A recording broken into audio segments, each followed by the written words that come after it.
Qara o'rtoq, seni to'yingda mamarayim saharda kelib loyda sachgan. Sen loyda sachasan, sach o'rtoq. Sach. Beyo sach. Seni to'yingda mamarayim kelib devor tepgan. Tep devorda. Meni to'yimda suvni sachgan. Men suvni sachaman. Qaranglar, mana shunaqangi kuykalak do'stlaring kelib turib devoringizni rasvo qiladigan bo'lsa, bitta usiz toza bo'ladigandan bo'ladi, eng zo'ridan bo'ladi. 100 mingdan 140 minggacha usta haqini chiqarishyaptimi? Hamma yo'q ichida. Biznikilar 40 ming so'mdan qilib beryapti-kan. Rangi o'chmaydigan, ko'chmaydigan eng zo'r travertinlardan bo'ladi. Faqatgina usta haqini aytyapman, 40 ming so'mdan usta haqini o'zini shunaqangi fakturalarda zo'r qilib chiqarishib berar ekan. Agar sizga meni vaqtim yo'q, usta haqi materiali dastlabki hamma yo'q ichida bo'lsin desangiz, 100 ming so'mdan 120 so'm, 120 ming so'mgacha X-log travertin, X-log chaqlashi, X-log lakigacha qilib berishar ekan. Bugun biz Farg'onaning Rishtondagi ustakalarimiz obzor qilyapmiz. Ishlariga bitta baho beringlar. Eng zo'ridan bo'ladi, mo'shisidan bo'ladi.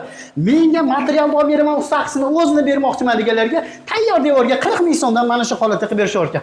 Undan tashqari uyingizda aboyi bo'ladimi, atachento bo'ladimi? Akalarimiz zo'r qilib berar ekan. Xizmatlari butun O'zbekiston bo'ylab kelishilgan holda aloqaga chiqaverasizlar. Tamam.